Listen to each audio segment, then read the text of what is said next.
All right guys, May here with another quick video. Today I wanted to show you my DGD grease tray for gas grills. I was gifted this item to test it out, so I'm gonna get it assembled and we're gonna head out and install this tray on my grill. This drip tray comes with 3 different pieces that need to be attached together with the included screws and nuts. It also has a separate catch pan that slides in at the bottom. The drip tray is 15.5 inches on one side, and the other side is adjustable from 24 to 30 inches, with a catch pan depth of 1¼ inches.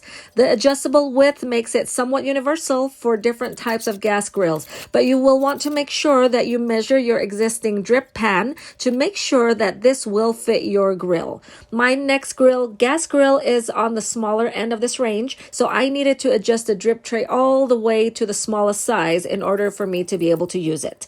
It is important to have a good drip tray for your grill because it helps catch all the grease and the drippings that escape when you're grilling your food. As you can see from my old drip tray, how much grease comes out of the food when cooking. If I didn't have a drip tray, it would have caused a big mess all over the grill and also on the ground where I am cooking my food.